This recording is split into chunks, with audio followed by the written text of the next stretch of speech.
this is Carrie with Fullerton Professional Organizing. Now today I'm going to talk to you about Sarah Settanni and she has a YouTube channel, and she talks about, how to let go of clutter. We do tackle that quite a bit on this channel because you can't organize until you have decluttered at least enough items so that you have room for the stuff that you need to organize.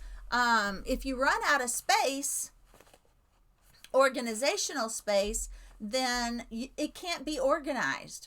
If you're putting it in like a jigsaw puzzle, then the next time items are used, it's just gonna be a mess again, and it's gonna have to it just makes tidying so much harder. And I have Bible study once a month in my home, and I have 2 days that I use to pick up my home, and that's it. And the only reason it takes me 2 days is because I use 1 day to do all the dusting and vacuuming, which it doesn't take a whole day. It's just that I spread it out because I know I can. And then the next the day before, I just spend extra time making sure my inside of my microwave is clean in case they need to warm up coffee, and I put up my clean dishes because I do tend to sometimes wash my dishes and stack them on a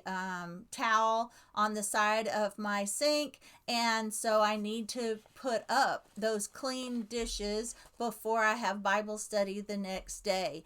And that's really all I wind up doing. Sometimes there's things out of place in the living room just because my husband plays computer games there, or may eat a snack there, but that's it.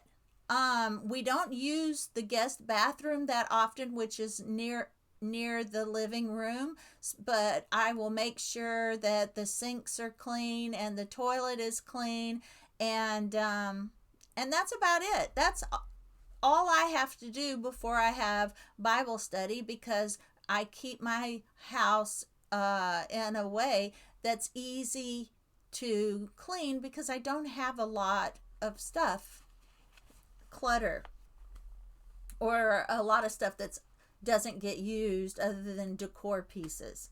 But I'm going to start with some of the things that Sarah has to say. She says, do not declutter to just declutter. Don't declutter just to get rid of stuff just because someone said you have to get rid of stuff. You don't have to be a minimalist. Do you use it? Will you really need it in the future? Those are the questions that you ask. Do not do too much at once because that can be overwhelming. Finish one area at a time.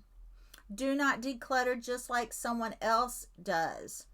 Like I said, some people may be minimalist. If you don't want to be that minimal, then you let go of what you're comfortable letting go of for your lifestyle. Do what works for you and your lifestyle. Do not become too sentimental. Figure out your why. What is your goal for the space? Do not keep the items you have decluttered too long, or you may tend to go back through it and pull things out. So you want to try to get rid of things as soon as possible, or go ahead and put it in your front seat of your car, because if you put it in the trunk, it may stay in there too long as well. Do not keep the items you have decluttered too long. You may wind up changing your mind. These are all excuses that people use to keep them from decluttering. I will definitely need this in the future is an excuse. In many cases, we think that an item will be more useful in the future than it actually will be. Maybe it goes along with our fantasy selves, where we think we'll lose weight, or we'll use that treadmill, or we're going to start making the meal prepping, you know, those are just examples because they popped into my head, but there are some other things that you may be doing. Maybe it goes along with your fantasy self where we think we'll be more active or have better habits than we do. For example, the process of making these changes tends to be more difficult than we anticipate. Try using those future items now to gain clarity about their true relevance. Start using that treadmill now instead of keeping it in case you use it later. Another excuse: my items are an investment and will be worth a lot of money in the future. The future is that so many of these collectible items are not actually worth as much as we think. They are items that can sell to receive meaningful compensation, but there's two important things to keep in mind. First, will someone buy what you're offering? Even if something is worth a lot of money, if there's not actually a buyer for it, then it's not really worth that much. And secondly, are you willing to go through the selling process? If it doesn't meet a minimum threshold, it might not be worth your time. You have to factor in the process of selling it, the time, the cost of shipping, if you're going to ship it.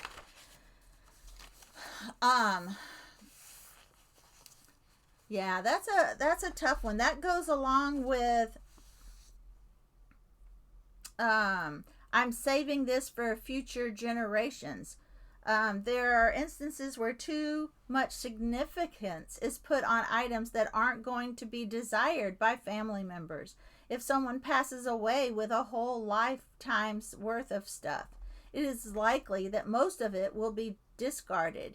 If you have that conversation with your family members now, you'll be able to find out what they actually want. Remember that even if younger generations of family members don't want some of your stuff, it doesn't mean that your items aren't good or didn't serve you well.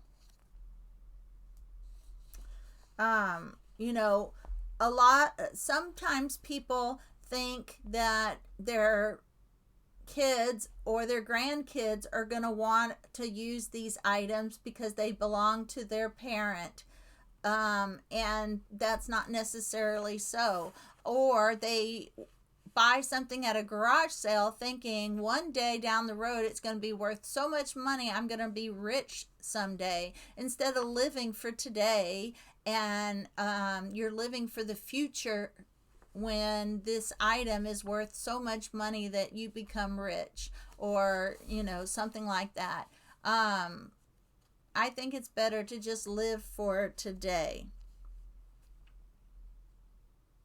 And another excuse is I can't declutter, my memories are in my stuff. Well, we all know that, especially since I talked about this in my last podcast, sentimental items that are not the memories. You are going to have the memories regardless. And if there's a collection, keep part of the collection, let go of the rest. Take a picture of the items that you're going to let go of so you have those memories.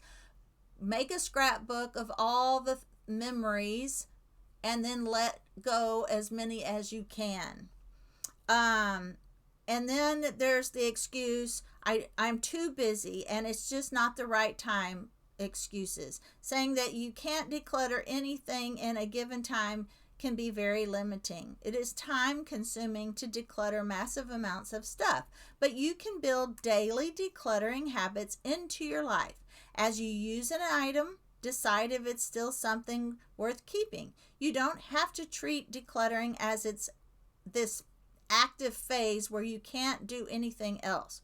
Don't psych yourself out and assume you can't start just because you can't get rid of everything right now. Something is better than nothing. You can start with one item a day, or you can start with 10 to 15 minutes a day decluttering, or one full bag a day. Then at the end of the month, you'll have gotten rid of either 30 items or 30 bags of items. You can take it as slow or as fast as you would like, or whatever you're able to push yourself to do. Everyone else has this, so I would probably keep it too. Just because everybody else has one doesn't mean you need to keep it. Everyone has different needs, so keep the items that align to your values. I would hate to get rid of it only to need it later, so I will just save it in case. Just in case fear is something that holds many of us back when decluttering, as the fear prevents us from taking action. It can be helpful to shift our mindsets and reflect about the worst case scenario. If we declutter something, in many cases, the worst thing that could happen could be that you'd have to buy it again, or you'd need to use a different item instead. Yes, Peter Walsh is what changed my mindset on that. He said most of the items that we're getting rid of or decluttering are things that we can pick up again for a real cheap price at Goodwill. And so that really helped me a lot. I was able to get rid of a lot more things when I realized, oh yeah, I can just buy it at Goodwill if I need it again at a very reasonable price. Now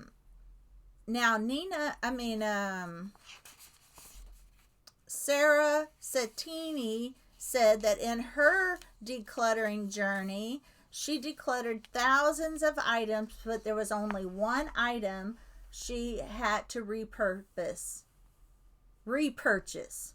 And it was a $3 loose leaf tea ball, since I received a loose leaf tea set.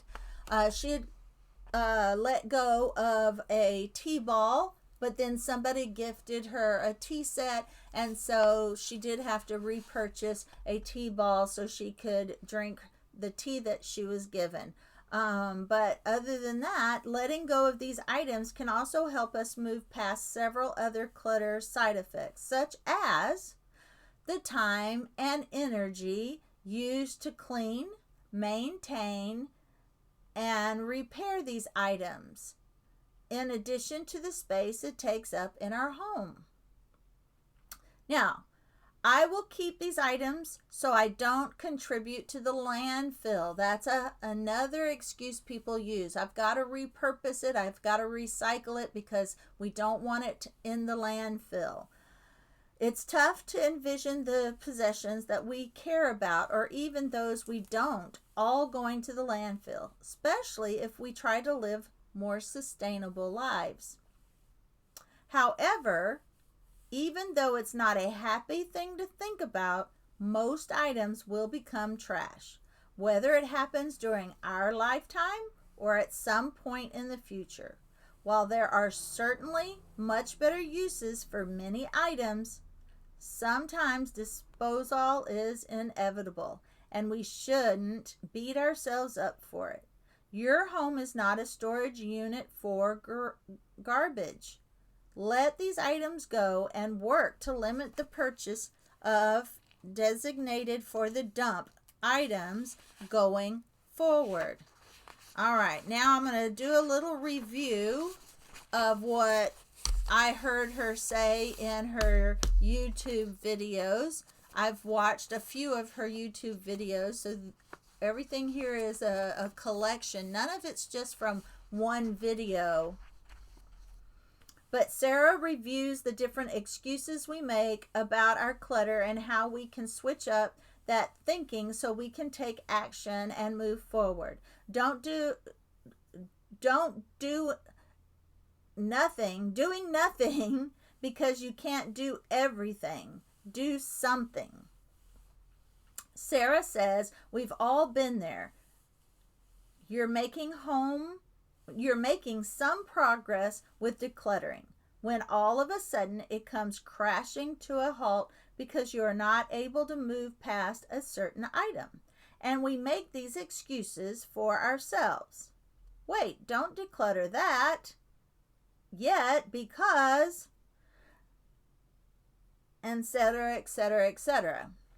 Saying we will need something in the future is often rooted in our fantasy selves, someone we wish we were and we have not become yet. We tend to perceive our items to be more valuable than they actually are. They'll make us rich someday. Someday. Our memories are within us. We don't always have to have physical tokens to remember our loved ones. We will value different things, and so what we value will shape what types of things we will hold on to. Younger generations are not valuing a high volume of collections as much as older generations. And that's mostly because they had to recycle. When considering keeping something for the future, think about what makes sense in the short-term phase rather than saving everything. When we believe an item is valuable, ask ourselves if someone would purchase it at the price we think it's worth. When struggling to let go of an item that holds memories, you can take a picture of the item or have a decluttering journal. Be aware of marketing strategies that are designed to make us feel like we need certain items. Just because everyone else is buying something, just because everyone else has it, doesn't mean we need it or will use it. Communicate to your family what you would like to be passed down and find out what items they would like now so they can use them now. All right, guys, that is it. I guess these last two podcasts were about sentimental items and the hard to let go of items and how we can change our mindsets on that. And, I grew up with my grandma being very conservative. The thing I remember the most was, and now I'm just telling a few stories that you might be able to relate to. But we spent the night at grandma's when we were kids, she wanted us to save water by just barely putting enough water in the bathtub to take a bath. And we wanted to fill that bath up because she had those big claw foot tubs, and we wanted to fill that tub up all the way to the top so we felt like we were swimming. And that's a memory from my grandparents being raised in the Depression. So everything was precious. So everything had to be reused, recycled, and you had to take care of everything you had. And then the memory I remember from my mom, which I thought was kind of strange, was washing out the Ziploc bags. I thought Ziploc bags were used for convenience. So washing the Ziploc bags so that they could be reused was not something that I felt valued. Or using a styrofoam plate and washing the styrofoam plates. It's like, well, why not just use a real plate if you're going to wash it anyway? So it's funny how different generations value different things and have different things that they can't let go of. They have to conserve. My father-in-law still keeps all of his styrofoam cups and all his straws and lids when he goes to a fast food place, keeps all the ketchup and salt packets.